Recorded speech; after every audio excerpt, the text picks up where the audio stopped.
이에 예수께서 우리와 제자들에게 말씀하여 이르시되 서기관들과 바리새인들이 모세의 자리에 앉았으니 그러므로 무엇이든지 그들이 말하는 바는 행하고 지키되 그들이 행하는 행위는 본받지 말라. 그들은 말만 하고 행하지 아니하며 또 무거운 짐을 묶어 사람의 어깨에 지우되 자기는 이것을 한 손가락으로도 움직이려 하지 아니하며 그들의 모든 행위를 사람에게 보이고자 하나니 곧 그 경문띠를 넓게 하며 옷수를 길게 하고 잔치의 윗자리와 회당의 높은 자리와 시장에서 문안받는 것과 사람에게 랍비라 칭함을 받는 것을 좋아하느니라. 그러나 너희는 랍비라 칭함을 받지 말라. 너희 선생은 하나요 너희는 다 형제니라. 땅에 있는 자를 아버지라 하지 말라. 너희의 아버지는 한 분이시니 곧 하늘에 계신 이시니라. 또한 지도자라 칭함을 받지 말라. 너희의 지도자는 한 분이시니 곧 그리스도시니라. 너희 중에 큰 자는 너희를 섬기는 자가 되어야 하리라. 누구든지 자기를 높이는 자는 낮아지고 누구든지 자기를 낮추는 자는 높아지리라. 아멘. 계절이 변해가고 있는 것이 느껴집니다. 비가 온 뒤에 화단을 보면 화단에 꽃이 어느새 쑥 자라서 이제 꽃망울이 맺히고 꽃이 필 것처럼 얼굴을 내밀고 있는 모습에 봄이 다가왔다는 것을 알 수 있습니다. 계절의 그런 새로운 시절이 시작된 것처럼 우리의 역사 속에도 새로운 시대를 꿈꾸면서 그 새로운 시대를 열어갈 대통령을 선출하겠다고 했던 것이 우리의 포부였고 꿈이었습니다. 그래서 행해졌던 20대 대통령 선거가 이제 벌써 막을 내렸습니다. 그리고 이제는 우리가 정권의 교체기에 들어가게 되었는데요.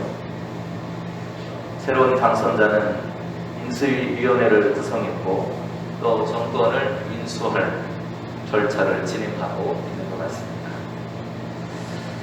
아직 취임도 하지 않았지만 새 정부에 대한 그러나 우려들이 여기저기에서 벌써 퍼져나오고 있는 것 같아서 안타깝습니다. 지금 이제 청와대를 이전하겠다라고 하는 그런 포부를 가지고 그 이전 문제를 놓고 고민하고 있는 것 같은데요. 갈팡질팡하는 그 모습을 보면서 국민들이 새 대통령을 위해서 기도를 많이 해야 되겠다라는 생각도 하게 됩니다. 이 시대가 요구하는 일꾼을 생각하면서 더욱더 기도할 수 있어야 할 것입니다. 우리는 주권을 가진 사람들입니다. 그 주권을 가진 사람이 행하는 것이 있는데요. 그것을 우리는 투표라고 합니다. 그 투표를 통해서 우리의 권리를 행사하는 거예요. 그래서 우리의 권리가 행사되었고 새로운 대통령이 선출이 되었습니다. 사람마다 다 자기가 지지하는 사람이 다르기 때문에 아쉬움과 또 만족감을 느끼는 그 정도와 차이가 다를 거라고 생각이 되어집니다. 그러나 어찌되었던 새로운 지도자가 이제 탄생이 되었습니다. 우리는 주권을 가진 사람으로서 우리를 대신할 누군가를 선출했고 그리고 그 선택을 마치게 되었습니다. 이제 우리가 해야 할 일들이 있습니다. 그것은 그들이 일을 잘할 수 있도록 협력하는 것과 그들이 일을 잘 해나가고 있는지 감시하는 것 두 가지를 해야 합니다. 또 새로운 대통령이 국민이 행복해질 수 있도록 국정을 잘 운영할 수 있도록 그리스도인된 오늘 우리의 사명은 그를 위해서 많은 기도를 해야 할 것입니다. 이 시간도 말씀을 통해서 우리에게 주시는 하나님의 은혜를 함께 나눌 수 있는 귀한 시간이 될 수 있기를 간절히 소망합니다. 오늘 본문은 예수님께서 제자들에게 말씀하시는 그런 내용입니다.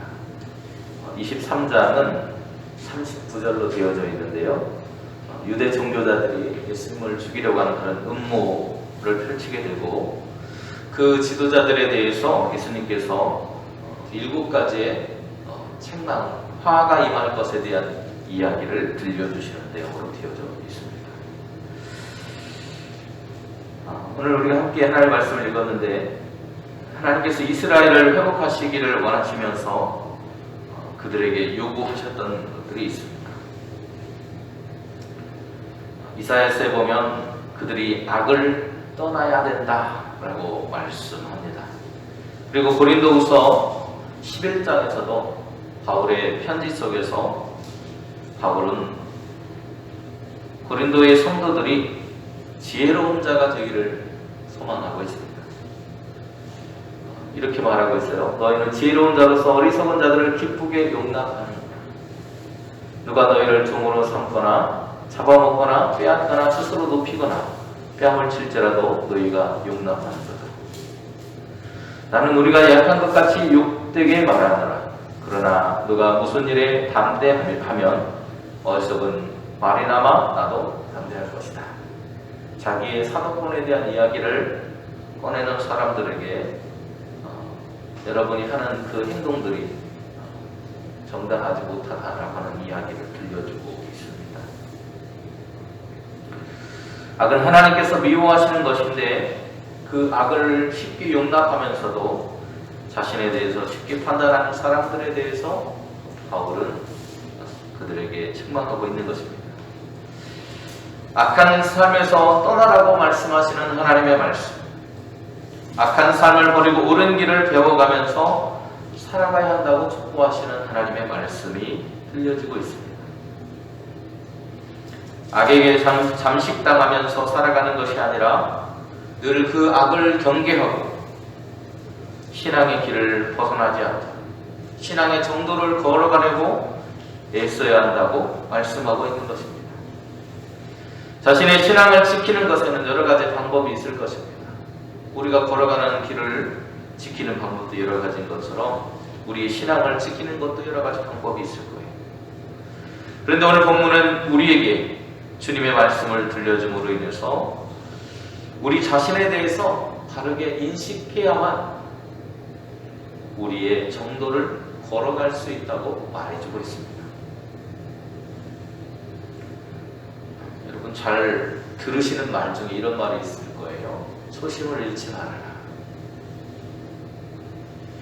처음 가졌던 마음, 그 마음으로부터 벗어나지 말라는 것입니다. 대통령을 예로 든다면 당선되기 위해서 국민들을 찾아가고 또 그들에게 낮아지고 겸손해지려고 보여줬던 그 모습들이 가식적인 모습이 아니라 처음 마음이어야 된다는 거예요. 국민들을 내가 사랑합니다. 국민들을 내가 섬기겠습니다. 그것이 처음에만 되는 것이 아니라 임기 끝날 때까지 유지가 되어야 되는 것입니다. 고린도후서 11장에서 바울이 말한 것도 바로 그와 같은 거예요. 바울은 자기가 가진 어떤 배경으로 인해서 그리스도의 일꾼이 되었다고 말하고 있지 않습니다. 내가 예수님의 일꾼으로 부름을 받았을 뿐입니다. 나는 소명으로 부름받은 사람입니다. 나를 그리스도의 일꾼 되게 하나님께서 불러주셨습니다. 여러분 대통령에 당선되기 위해서 얼마나 많은 시간을 사람들을 찾아가고 그들과 만나고 호소하고 했습니까? 그러나 정작 그가 대통령이 될 수 있었던 것은 그의 그런 노력도 있었지만 더 중요한 것은 국민들의 선택이었다는 것을 잊어서는 안 된다. 바울은 복음전도 사역자로서 수없이 많은 환난을 겪어야만 했습니다. 이러한 고난의 경험은 주의 고난에 참여하는 것이었다고, 그리고 그것을 감내하기 힘든 무게로 자신에게 눌려온 짐과 같은 것이었다고, 그는 원망하고 불평할 수 있었지만 그렇게 하지 않았다는 거예요. 나는 그것에 참여할 수 있어서 오히려 그것이 내게 하나님의 사역의 길을 걸어갈 수 있는 기쁨이었습니다 라고 고백하고 있다. 고린도후서 6장 4절에 바울은 이렇게 고백합니다. 오직 모든 일에 하나님의 일꾼으로 작전하여 많이 견디는 것과 환난과 궁핍과 혼란이 내게 있었다. 그러나 바울 자신의 삶에서 찾아온 그런 고난으로 인해서 자신은 도망치려 하지 않았다고 말하고 있습니다. 오늘 우리가 함께 읽은 본문 속에서도 그는 말합니다. 배를 맞기도 하고 환경의 어려운 상황에 처하기도 했었습니다. 또 노동을 해야 하는 순간도 경험했습니다. 그러나 그 고초 속에서 나는 복음의 열정을 피울 수 있었습니다. 바울은 복음을 전하기 위해서 잠도 포기했고요. 배고픔도 잊었고 춥고 헐벗는 모습도 잊어버렸다고 말합니다. 나에게 주어진 시간 동안 나는 최선을 다해서 복음을 전하기 위해서 참고 인내하는 신앙의 태도를 보였습니다. 이것이 바울의 사도됨의 고백입니다. 고린도후서 11장에 나오는 바울의 사도됨의 고백입니다. 외적으로 그는 수많은 고통 속에 있었지만 자신이 하나님의 부름받은 사람, 은혜받은 사람이라고 하는 것을 기억하면서 그것을 인내하며 복음 전파에 오히려 더 열정을 쏟을 수 있었다고 이야기하고 있습니다. 그래서 바울에게는 고초가 더 이상 고초가 아니라 내가 하나님의 길을 잘 걷고 있다라고 하는 마음의 안도를 줄 수 있었던 것 같습니다. 바울은 자신의 온 삶을 통해서 교회를 위해서 걱정하고 염려했습니다. 그리고 교회의 복음 사역에 장애가 되는 것을 아무리 자신에게 유익이 되는 것이라 할지라도 포기할 줄 아는 마음도 가질 수 있었습니다. 그의 관심이 온통 하나님이 부름받은 사람으로서 교회와 성도들에게 맞추어져 있기 때문입니다. 그가 당하는 어떤 핍박, 어려움, 또 그것으로 인한 고통도 그가 하나님의 부름받은 사람이라고 하는, 은혜받은 사람이라고 하는 그 마음 앞에서 그를 무너뜨릴 수 있는 것은 아무것도 없었다는 것입니다. 누가 알아주지 않아도 하나님께서 인정하시는 사역을 위해서 그는 온 삶을 드릴 수 있었는데 자신이 부름받은 사람이라고 하는 것을 깨달았기 때문입니다. 신앙인으로서 우리는 늘 우리의 죄를 고백하면서 하나님 앞에 나아가는 삶을 살아야 한다는 것을 기억하며 살아가야 할 것입니다. 우리는 죄와 사망으로부터 죽을 수밖에 없는 인생이었지만 그런 우리를 하나님은 부르셨고 하나님의 사역의 자리에 앉혀주셨습니다. 그런데 그것을 잊어버린 사람들이 있었다는 거예요.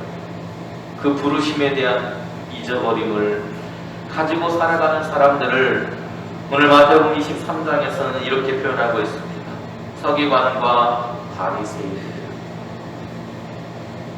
서기관과 바리새인들이 가지고 있는 지식적인 것, 그들이 가지고 있던 신앙에 관한 것들이 그릇된 것은 아니었습니다. 서기관과 바리새인들 우리가 비난하지만요, 사실은 이 사람들은 정말 하나님의 말씀대로 살려고 애썼던 사람들 중에 한 사람들이 굉장히 말씀대로 살려고 애썼던 사람들입니다. 그런데 앞에서 말씀드린 것처럼 그들의 정체성이 흔들렸기 때문에, 그릇된 정체성 속에 살았기 때문에 오늘 2절에 뭐라고 말씀하고 있습니까? 서기관들과 바리새인들에 대해서 이렇게 평가해요. 모세의 자리에 앉아있다. 모세의 자리. 모세가 우리에게 준 것이 율법이에요. 하나님의 말씀입니다. 약속을 주었습니다. 다시 말하면 자신들이 세상을 판단하는 기준이 되었다는 그런 말이에요. 하나님의 말씀이 우리의 삶의 기준이 되었는데 오늘 이들은 그 기준이 되는 자리에 자기들이 앉아있다고 말합니다.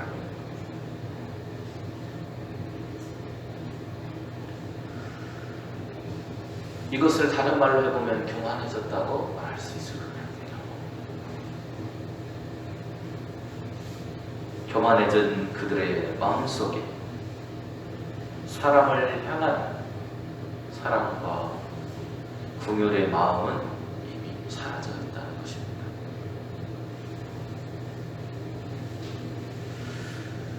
우리가 행해야 될 삶에 대해서 그들은 잊어버리고 있다는 거예요. 삶은 구체적으로 우리의 모습으로 나타나야 되는 것이죠. 성경은 학대받는 자들을 도와주어야 되고 그들을 아픔을 외면하면 안 된다고 말합니다. 그리고 그들에게 적극적으로 도와줘야 된다고 말하고 있습니다. 고아를 신원하고 라고 평가하고 있는데요. 고아를 신원한다는 말은 변론하고 보호하고 판단해 준다는 뜻을 가지고 있습니다. 억울하게 자신의 권리를 빼앗기지 않도록 올바르게 자신의 권한을 되찾을 수 있도록 도와주는 사람, 그것이 구약시대의 모세의 역할이었어요. 과부를 두둔해주고 그들의 연약함을 일으켜 세워주는 것이 어쩌면 지도자의 모습일 것입니다. 그들의 사정을 돌아보면서 그들을 위해서 일해줄 것을 말하고 있는 거예요. 오늘 우리의 삶이 이웃을 섬기는 삶이 되어야 하는 것은 바로 여기에 있습니다. 이것이 하나님 앞에서 살아가는 사람으로 신앙인으로 우리가 걸어가야 할 길입니다. 바리새인과 서기관들은요, 바로 그 길을 망각했기 때문에 책망을 받고 있어요. 앞에서 말씀드린 것처럼 이들은 지식적으로 굉장히 많은 것을 알고 있습니다. 성경의 모든 지식을 가지고 있다 해도 다르지 않아요. 그는 율법에 통달한 사람들입니다. 그 누구보다도 하나님의 약속인 율법에 대해서 잘 알고 있는 이 사람들. 그러나 예수님은 이들을 책망하고 계시다는 거예요. 너희가 모세의 자리에 앉아있고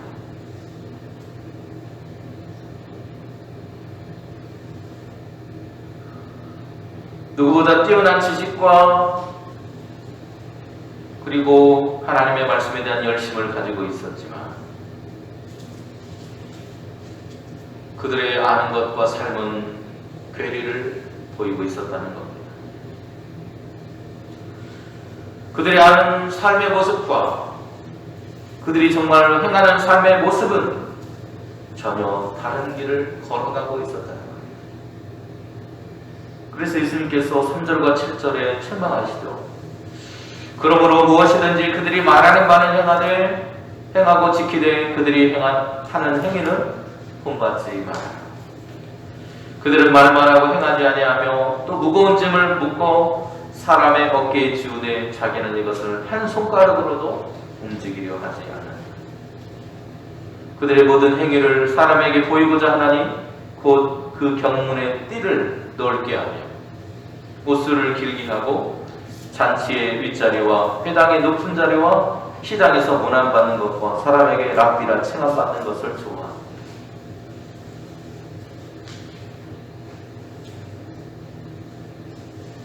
경문의 띠와 옷수를 길게 하는, 자기가 랍비로서 하나님의 말씀을 잘 알고 살아가고 있다라고 하는 것을 사람들에게 드러내는 행위예요. 이론적으로 내가 너무나도 잘 알고 있고 하나님 말씀을 너희들에게 가르칠 만큼 내가 많은 지식을 가지고 있다고 자부하고 자랑하던 사람들이라는 것입니다.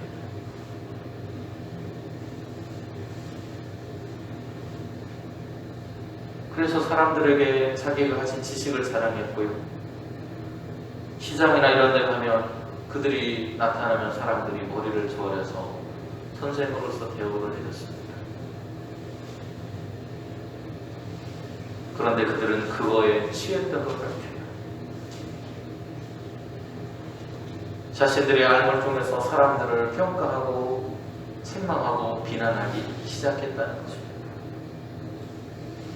그래서 예수님은 그들에게 모세의 자리에 있다고 말하고 있는 거예요. 그리고 모세가 광야에서 했던 일이 뭡니까? 사람들의 고민을 들어주고 그들에게 하나님의 말씀을 통해서 이렇게 살아가라고, 이렇게 하라고, 이렇게 사람들이 살아갈 수 있는 방법을 가르쳐주는 일을 했잖아요. 때로는 책망하기도 하고 또 사람으로부터 격리시켜서 질병이나 이런 것들로 막아주기도 하고요. 여러 가지 일들을 했습니다. 그런데 오늘 바리새인들은 다른 것 다 잊어버리고 그들의 마음을 알아주고 어루만져주는 그 마음보다 그 사람들을 책망하고 평가하고 하는 일들에 몰두해버렸다. 그들의 삶에 행하려고 하시는 섬김에 대해서 뒷짐을 져버린 이들이었기 때문에 예수님은 그들이 모세의 자리에 앉아있다고 말씀하고 계십니다. 우리가 행해야 될 삶, 우리가 걸어가야 될 신앙의 길은 머리로 하나님의 말씀을 담아두는 것이 아닙니다. 우리의 가슴과 우리의 손발로 그들에게 다가가서 어루만져주고 100마디의 말보다 더 효과 있는 것은 슬퍼하는 이들을 찾아가서 그들을 한번 안아주는 것입니다. 아무리 많은 지식을 가지고 있어도요, 그 지식으로 그 사람을 변화시키지 못한다는 것입니다. 주님께서 우리에게 보여주셨던 것처럼 우리가 알고 있는 것을 삶으로 행하라고 말씀합니다. 선생의 자리에 있다면 마땅히 행해야 될 모범을 보이라고 말씀합니다. 그러나 진짜 선생은 주님 한 분밖에 없는 하나님 한 분밖에 없다고 말씀하십니다. 우리가 서 있는 자리는 대접받는 자리가 아니라 이름을 드러내는 자리가 아니라 대접받는 것에 열심을 내는 자리가 아니라 대접하는 자리라고 말씀하고 있는 것입니다. 그것이 우리가 행해야 될 삶의 모습입니다.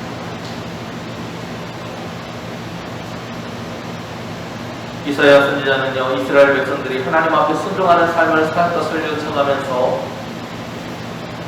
하나님께서는 이스라엘의 범죄함에도 불구하고 그들을 용서해 주신다고 말씀합니다. 그들을 용서하기를 원하신다고 말해요. 주가 좋은 것 같이 붉을지라도 그들을 용서해 주겠다고 말씀합니다. 하나님 그런 분이십니다. 그러면 요구하시는 것은 하나님께 대한 순종을 요구하고 계십니다. 기꺼이 하려는 헌신의 마음으로 순종하라고 합니다.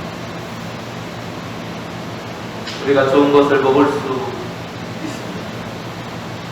우리에게 있는 욕망과 교만을 버리고 하나님 앞에 순종함으로써 하나님은 더욱은 아름다운 것을 소유할 수 있습니다. 그래서 이사야서 1장 19절에 이렇게 말합니다. 너희가 즐겨 순종하면 땅의 아름다운 소산을 먹을 수 있다고 말씀합니다. 우리는 오늘도 주님의 말씀에 귀 기울여서 섬김을 받는 자리가 아니라 섬기는 자리, 하나님의 말씀에 순종하는 삶의 자리로 나아갈 수 있어야 할 것입니다. 그러한 기회는 모든 사람에게 공평하게 주어집니다. 전도서도 이렇게 말해요. 9장 11절에 이렇게 말합니다. 내가 다시 해 아래에서 보니 빠른 경주자들이라고 선착하는 것이 아니며 용사들이라고 전쟁에 승리하는 것이 아니며 지혜자들이라고 음식을 얻는 것도 아니며 명철자들이라고 재물을 얻는 것도 아니며 지식인들이라고 은총을 입는 것이 아니니 이는 시기와 기회는 그들 모두에게 임하리라. 우리 모두에게 하나님의 기회는 주어집니다. 그러나 그것을 잡을 수 있는 사람은 그 말씀에 순종하며 나아가는 사람을 불러있습니다.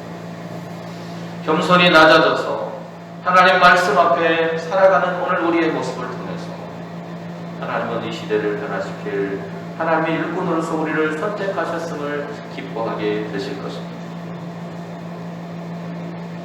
우리의 삶이 실천하는 모습을 통해서 머리가 아닌 가슴으로 하나님을 만나 우리의 손발로 우리의 이웃을 찾아가 그리스도의 사랑을 전할 수 있는 그리스도를 닮은 작은 그리스도, 그것이 바로 교회임을 기억하며 살아가는 우리의 모습이 될 수 있기를 간절히 소원합니다.